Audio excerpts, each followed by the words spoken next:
Okay, so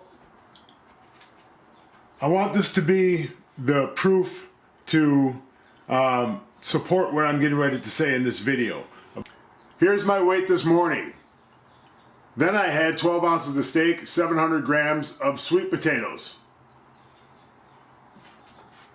Here's my 700 grams of sweet potatoes. And I had 2 of these. I haven't drunk anything yet. And I want to show you, now that I've eaten, how my weight went from 227 to 230, even though in the video it's going to say 227 to 229. That's because the food has settled just a little bit, but it's a pittance. It's only a meal that put 3 pounds on me, and in those sweet potatoes was just a little bit of butter and salt and pepper on the steak. That was it. No variety. Here we go. This is what I weigh now. Remember, 227.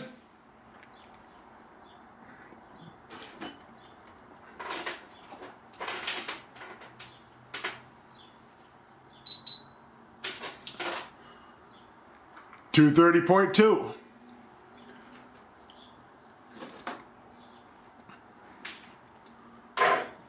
I got that way to be able to know how much to eat, to only have this little bit of difference, because on paper I track what I eat and have been doing it for a long time.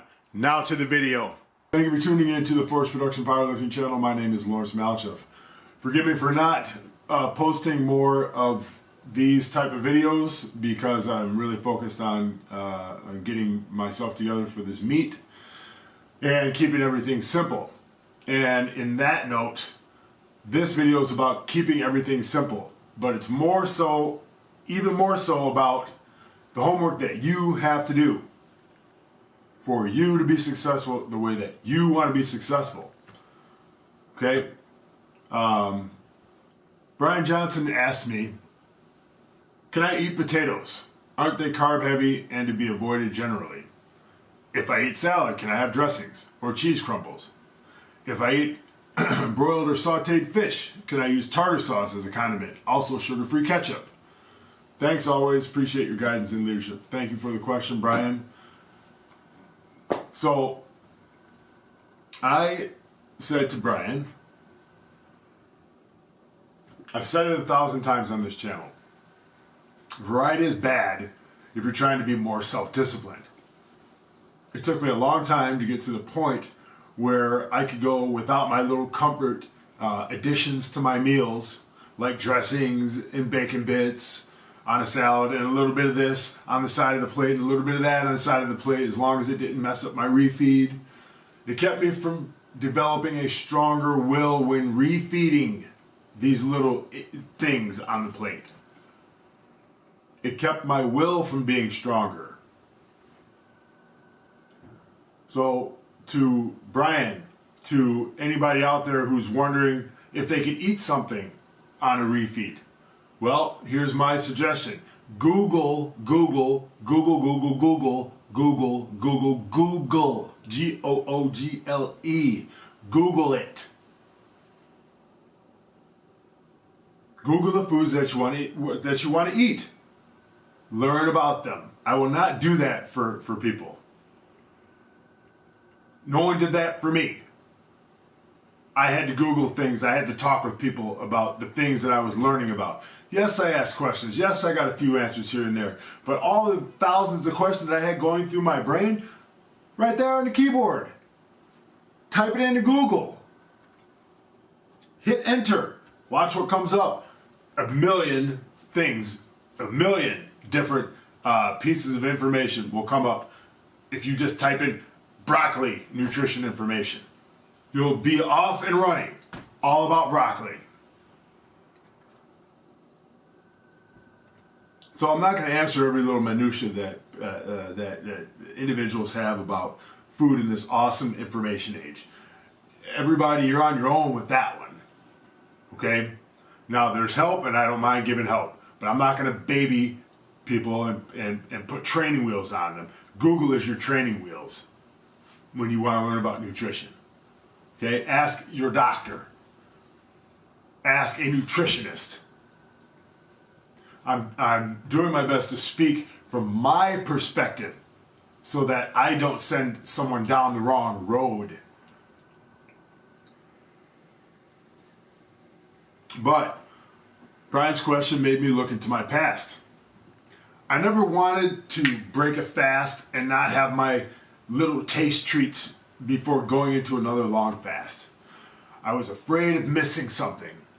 I was afraid of how lonely it would feel to just eat steak and 8 eggs, where the only thing that I would put on the steak and eggs would be salt and pepper, put the fork down, and head into another long fast.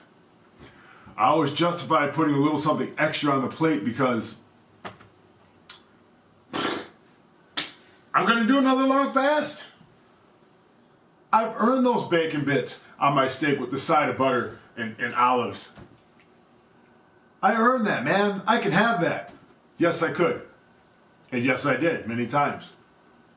And many times when I would do that, I would also keep the string going all day. And I would take a 9-day fast and ruin a quarter of it, or ruin half of it, or ruin the whole thing because I just couldn't have my steak, I just couldn't have my eggs.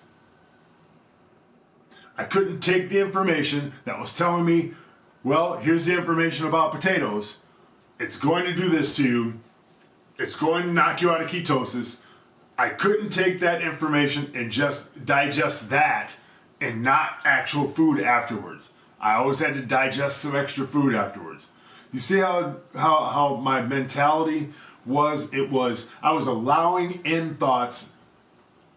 I was allowing in doubt. I was allowing myself to be mollycoddled by my own little weak little devil on my shoulder. I was justifying everything instead of just trusting the process and going without. I was cheating my willpower. What if I had gone without? What if I was just happy with what I had and not had to have the extra?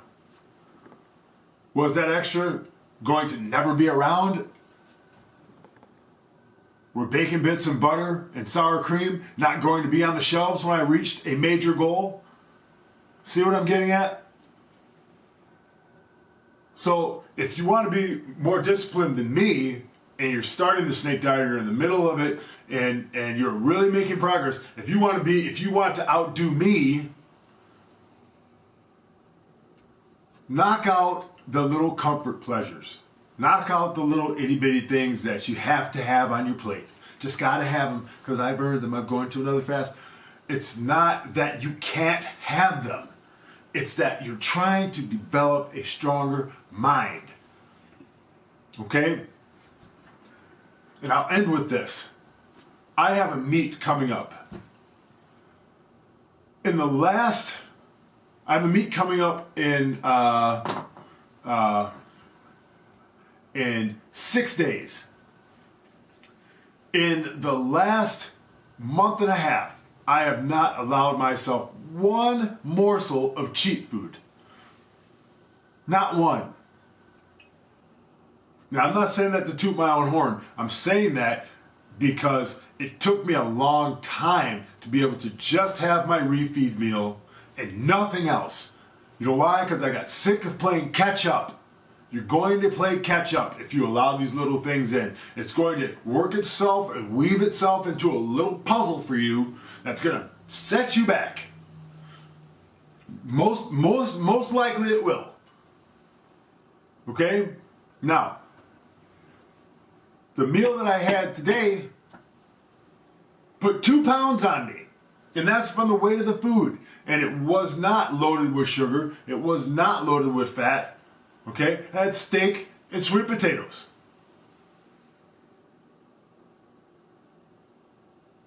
I jumped on the scale after the sweet potatoes.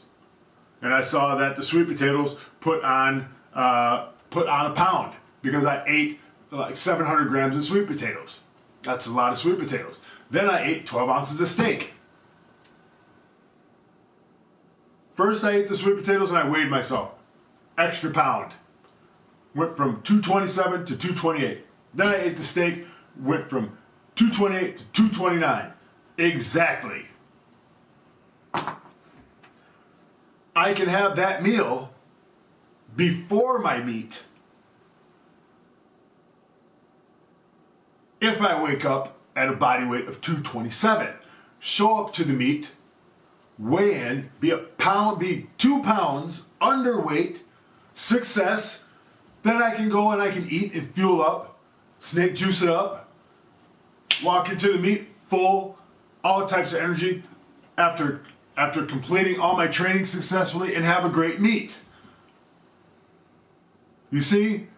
But I would not have been able to do that had I not tracked my food since day one. If you're not tracking your food, don't come to me to track it for you. I'm not going to do it. That's on you. That's what this channel's for, is to help you learn how to do that. If you're coming to me for leadership and guidance, I am so absolutely incredibly flattered and blessed. But do not come to me and ask me to answer your questions by doing your homework for you. I won't do it. I never did it. And when I was in school, no one ever came up to me and asked me to do their homework, because I would say, are you out of your mind? Do it yourself, right? That's what I'm trying to get you to do. Do your homework. Do your research. Let me know what you find out. Give me a report about how you are doing, what you've learned. Maybe something you've learned about your food can help me do better down the road. That's what we're all here to do, is help each other, but we're not here to mollycoddle each other. We're not here to baby talk each other. We're here to get down to brass tacks. If you want to be mollycoddled and baby talked and have someone pat your little fanny, go to some other fitness channel that's gonna treat you like a little hothouse orchid, okay? Because I'm not gonna do that. All right, guys, I love you. I hope this video helps someone out there. Talk to you later. Bye.